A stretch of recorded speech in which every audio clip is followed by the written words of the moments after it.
Those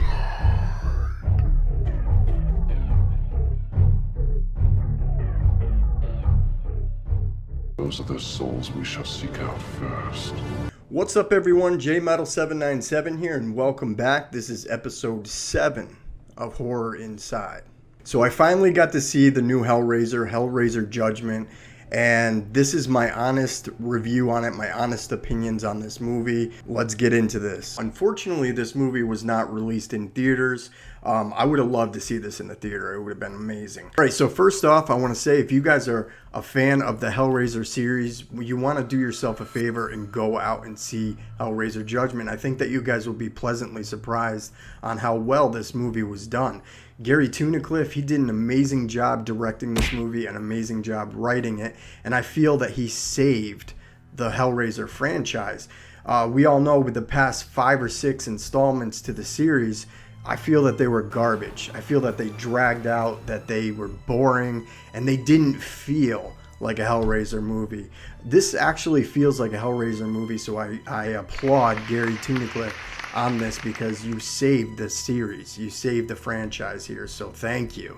This is definitely on my top 4 favorite Hellraiser movies to date, and that says a lot because there's a shit ton of them out there. But this easily could have been the 4th Hellraiser, and it would have been fine because it just fits for the series. It really does. But Gary Tunnicliffe, I feel that he nailed it on the head here, guys. Like the storyline is pretty damn good.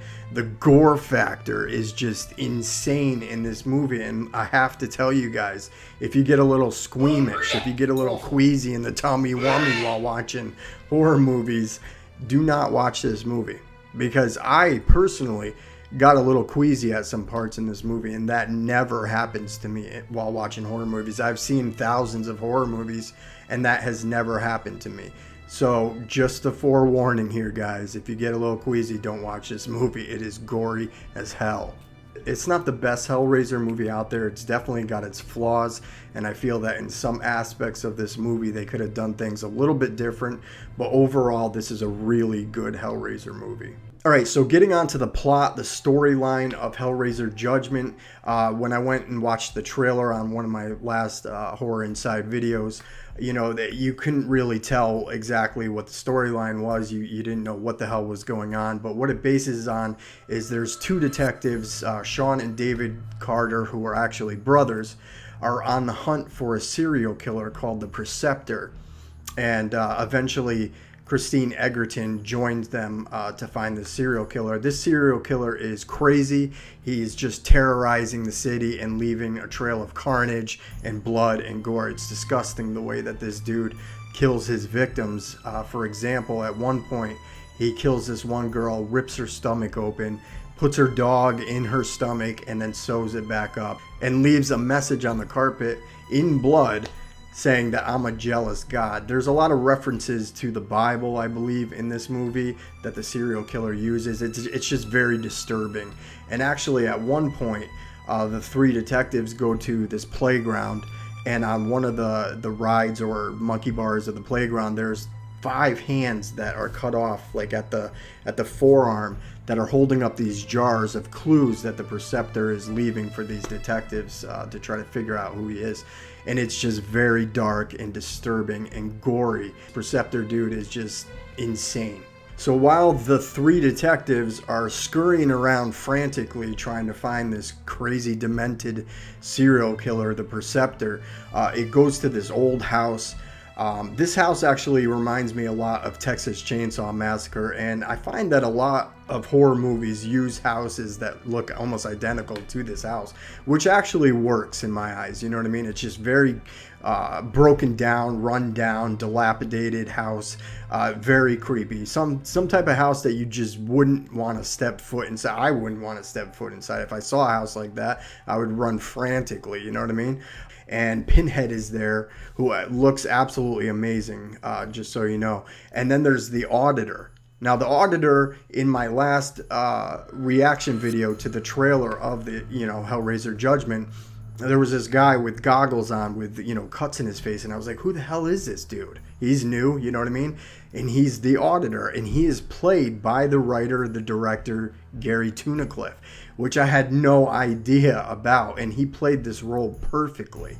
Now, the Auditor, what he does is, him and Pinhead, they get together and they want to try and take the evil out of the world. They just feel that the world has gone to shit. There's just too much evil. Which kind of contradicts themselves because they're pretty damn evil themselves, but they want to take the worst people and sentence them to a life in hell, to burn in hell for eternity. And what the Auditor does is he takes a person that they've picked of choice, he takes this person, he sits them down, he locks them up in a chair and stuff, and they're just bugging out trying to figure out what the hell's going on with them. And the Auditor is sitting there typing away their evil stuff that they've done in their lifetime. And what he does next with the paper that he just typed out, he gives it to the Assessor. Now the Assessor is this big, huge, disgusting dude who will come into the room while you're still chained down and look at this paper that was just typed out by the Auditor, put it on a plate and smother it with tears of children until it gets moist and wet, and then eat it. Now, after he eats it, he throws it up into this tube-looking thing, and it goes down to these really disturbing-looking women who are pretty much naked, completely naked, and their faces are just ripped apart. And, they make the determination whether or not, this person stays in hell for eternity. It's really twisted. It's very gory and disgusting. Like I said in the beginning of this video, please, if you guys get a little queasy in the stomach watching this stuff, don't watch this. If you're faint of heart, don't watch this. Very gory, very gory. So let's talk about the star of the show, the man of the hour, the man who makes up Hellraiser for what Hellraiser is. Let's talk about Pinhead here. Now, Pinhead is played by T.Taylor, who, in my opinion, did an amazing job playing the role. He's no Doug Bradley, but he played the role very, very well. He had the blacked out eyes, he had the pins in his head, he had the exposed rib cage, bloody rib cage, the leather 80s long coat get up on, just all leather, and he looked like the original Pinhead. He's no Doug Bradley, but he played this role very well, and he looked visually very, very good.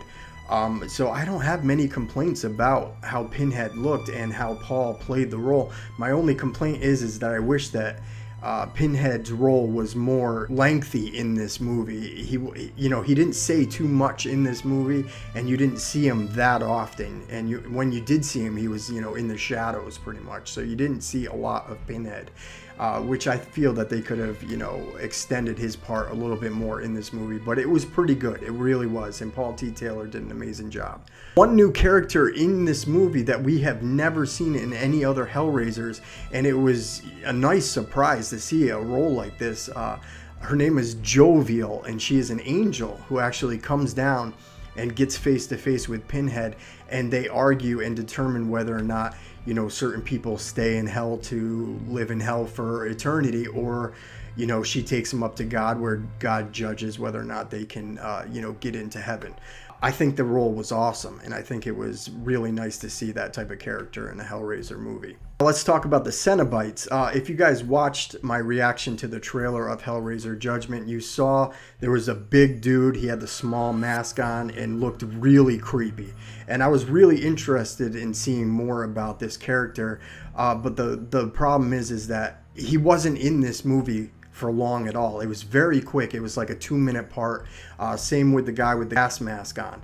Their role was very quick, and I wish they had, shown more about these Cenobites. The other Cenobites that we've seen in previous Hellraisers, there was a few that were in there, but their role was very short as well. Like, you'd see them for little clips, and then, you wouldn't see them again.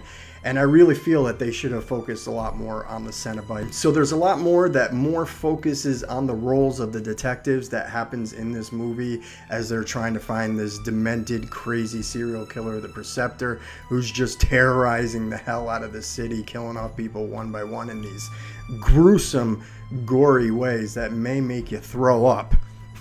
But there's more to their roles and more to the story that I don't want to get into because I don't want to ruin this for you guys. But there's some really sick twists that come at the end of this movie that are just going to blow you guys away. Trust me. Overall, I enjoyed this movie thoroughly, and I'd watch it again just to see if I've missed anything. On a scale between 1 and 10, a score, I give it a 7, a solid 7, and that says a lot, you know what I mean? Like I said in the earlier part of this video, this Hellraiser is on my top 4 of them all time, you know what I mean? So it's a pretty damn good Hellraiser, and I definitely recommend you go see it. Check it out. So that's it for the video, guys. I hope you guys enjoyed this. If you go out and see this movie, please let me know what you thought of the movie. Please leave your comments in the comment section down below. Smash that like button. Please subscribe. Turn that notification bell on. And until the next video, guys, I'm out.